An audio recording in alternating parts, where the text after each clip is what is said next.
ಸ್ವಾಮಿ ದೇವರ ಪಾದಾರವಿಂದಕ್ಕೆ ಗೋವಿಂದ. ಷಟ್ಪದ ಪಾದಯಾತ್ರೆ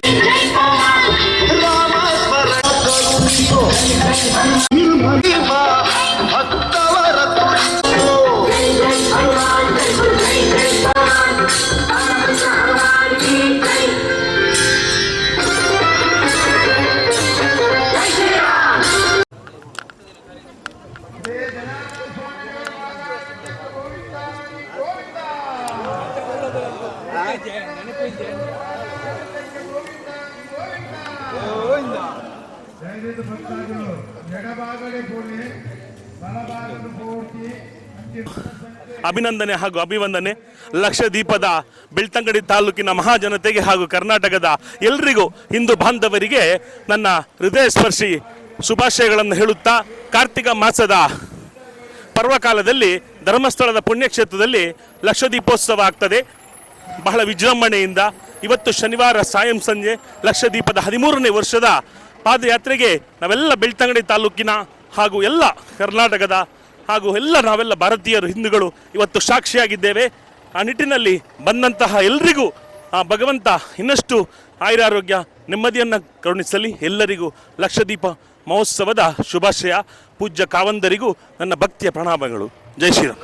ಬಹಳ ಯಶಸ್ವಿಯಾಗಿ ಇಂದಿನ ದಿನ ಪಾದಯಾತ್ರೆ ನಡೀತಾ ಇದೆ. ಜನಾರ್ದನ ಸ್ವಾಮಿ ದೇವಸ್ಥಾನದಿಂದ ಹೊರಟಂಥ ಪಾದಯಾತ್ರೆ ಸಾವಿರಾರು ಸಂಖ್ಯೆಯಲ್ಲಿ ನಾವುಗಳೆಲ್ಲರೂ ಮಂಜುನಾಥ ಸ್ವಾಮಿಯ ಭಕ್ತಿಯಿಂದ ನಾವೆಲ್ಲರೂ ಹೆಜ್ಜೆಗೆ ಹೆಜ್ಜೆಯನ್ನು ಜೋಡಿಸಿಕೊಂಡು ಮುನ್ನಡೆಯುತ್ತಿದ್ದೇವೆ. ಈ ಸಂದರ್ಭದಲ್ಲಿ ನಾವುಗಳು ಬಹಳ ಸಂತುಷ್ಟ ಆಗಿದ್ದೇವೆ. ಮಂಜುನಾಥ ಸ್ವಾಮಿಯ ಆರಾಧನೆಗೋಸ್ಕರ ಅವರನ್ನು ಭಕ್ತಿಯಿಂದ ನಾವೆಲ್ಲರೂ ಹೆಜ್ಜೆಯನ್ನಿಡ್ದು ಮುನ್ನಡೆಯುತ್ತಿದ್ದೇವೆ. ವರ್ಷಂಪ್ರತಿ ಸೇರುವ ಜನಕ್ಕಿಂತಲೂ ಈ ಸಲ ಬಹಳಷ್ಟು ಜನಗಳು ಸೇರಿದ್ದಾರೆ. ಅಂತಿಮವಾಗಿ ನಾವೆಲ್ಲರೂ ಪೂಜ್ಯ ಕಾವಂದರ ಆಶೀರ್ವಾದದ ಮಾತುಗಳನ್ನು ಕೇಳಲಿದ್ದೇವೆ. ಅವರ ಆಶೀರ್ವಾದದ ಮಾತುಗಳು ನಮಗೆಲ್ಲರಿಗೂ ಒಂದು ಕಡೆ ನಮ್ಮ ಜೀವನದಲ್ಲಿ ಶ್ರೇಯಸ್ಸನ್ನು ಪಡೆಯಬೇಕು ಅನ್ನುವಂಥ ಒಂದು ಅಭಿಲಾಷೆಯಲ್ಲಿ ನಾವೆಲ್ಲರೂ ಮುಂದುವರಿತಾ ಇದ್ದೇವೆ. ಬಹಳ ಖುಷಿಯಿಂದ ಮಂಜುನಾಥನ ಎಡೆಗೆ ನಮ್ಮೆಲ್ಲರ ನಡಿಗೆ ನಡೀತಾ ಇದೆ. ಎಲ್ಲರೂ ಯಶಸ್ವಿಯಾಗಿ ಈ ಕಾರ್ಯಕ್ರಮ ನಡೀತಾ ಇದೆ ಅನ್ನೋದಕ್ಕೆ ನಾನು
ಧರ್ಮಸ್ಥಳದ ಲಕ್ಷದೀಪೋತ್ಸವ ಬಹಳ ಯಶಸ್ವಿಯಾಗಿ ಇವತ್ತು ನಡೀತಾ ಇದೆ. ಪ್ರತಿ ವರ್ಷ ಸಹಸ್ರಾರು ಸಂಖ್ಯೆಯಲ್ಲಿ ಪಾದಯಾತ್ರೆಯಲ್ಲಿ ಭಕ್ತರು ತಮ್ಮ ಮನಸ್ಸಿನ ಅಭೀಷ್ಟಗಳನ್ನು ಪೂರೈಸಿಕೊಳ್ಳಲಿಕ್ಕೆ ಈ ಪಾದಯಾತ್ರೆಯ ಮೂಲಕ ದೇವರಿಗೆ ಪಾದಯಾತ್ರೆಯ ಸೇವೆಯನ್ನು ಸಮರ್ಪಣೆ ಮಾಡ್ತಾ ಇದ್ದಾರೆ.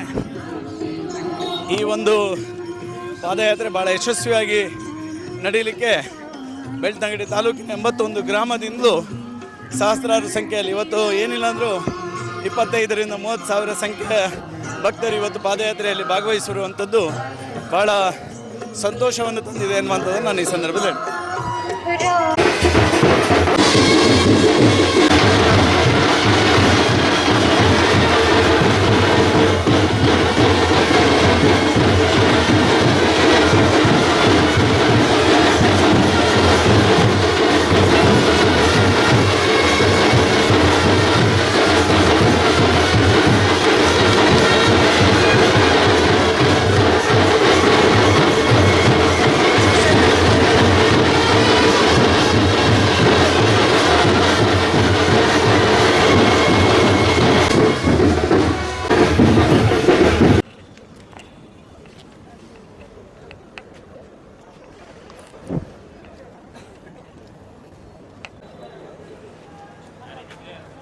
ಎಲ್ಲರಿಗೂ ನಮಸ್ಕಾರ.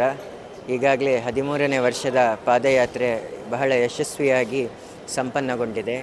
ಉಜಿರೆ ಜನಾರ್ದನ ಸ್ವಾಮಿ ದೇವಸ್ಥಾನದಿಂದ ಹೊರಟು ಮಂಜುನಾಥ ಸ್ವಾಮಿಯ ಸನ್ನಿಧಿಗೆ ಬರುವಂತಹ ಪಾದಯಾತ್ರೆ ವರ್ಷದಿಂದ ವರ್ಷಕ್ಕೆ ಬಹಳಷ್ಟು ಜನಸಂಖ್ಯೆ ಹೆಚ್ಚಾಗ್ತಾ ಇದೆ, ಭಕ್ತರು ಹೆಚ್ಚಾಗಿ ಬರ್ತಾ ಇದ್ದಾರೆ. ಇದೆಲ್ಲ ದೇವರ ಅನುಗ್ರಹ. ಪಾದಯಾತ್ರೆಯಲ್ಲಿ ಭಾಗವಹಿಸಿದರೆ ಏನೋ ನಮಗೆ ಮನಸ್ಸಿಗೆ ನೆಮ್ಮದಿ, ಒಂದು ಶಾಂತಿ ಸಿಕ್ಕಿದಾಗೆ ಆಗ್ತದೆ ಅಂತ ಹೇಳಿ ಬಹಳಷ್ಟು ಜನರಿಗೆ ಈ ಪಾದಯಾತ್ರೆಯಲ್ಲಿ ಭಾಗವಹಿಸಿದ ನಂತರ ಅವರ ಜೀವನದಲ್ಲಿ ಬಹಳಷ್ಟು ಒಳ್ಳೆಯ ಬದಲಾವಣೆಗಳಾಗಿದೆ ಅಂತವೂ ಕೂಡ ನಮಗೆ ಹೇಳೋದನ್ನು ಕೇಳ್ತದೆ. ಹಾಗಾಗಿ ಎಲ್ಲವೂ ಕೂಡ ದೇವರ ಇಚ್ಛೆ. ಮಂಜುನಾಥ ಸ್ವಾಮಿಯ ದರ್ಶನವನ್ನು ಪಡೆದು ಮಾತಾಡುವ ಮಂಜುನಾಥ ಸ್ವಾಮಿಯ ಮಾತುಗಳನ್ನು ಕೇಳಿದ ಮೇಲೆ ನಮಗೆ ಬಹಳ ಸಂತೋಷವಾಗಿದೆ. ಇವತ್ತು ಬಂದಂತಹ ಎಲ್ಲರಿಗೆ ಮತ್ತು ಈ ಪಾದಯಾತ್ರೆ ಆಯೋಜನೆ ಮಾಡುವುದರಲ್ಲಿ ಸೇರಿಕೊಂಡಂತಹ ಎಲ್ಲರಿಗೂ ಕೂಡ ಸಹಕಾರ ನೀಡಿದವರಿಗೂ ಧನ್ಯವಾದ, ಅಭಿನಂದನೆಗಳನ್ನು ಹೇಳಲಿಕ್ಕೆ. ನಿಖರ ಸುದ್ದಿ, ಸದಭಿರುಚಿಯ ಕಾರ್ಯಕ್ರಮ. ನೀವು ನೋಡ್ತಾ ಇದ್ದೀರಾ ಕಹಳೆ ನ್ಯೂಸ್, ಸಮಾಜದ ಜಾಗೃತಿಗಾಗಿ ವಸ್ತುನಿಷ್ಠ ವರದಿ.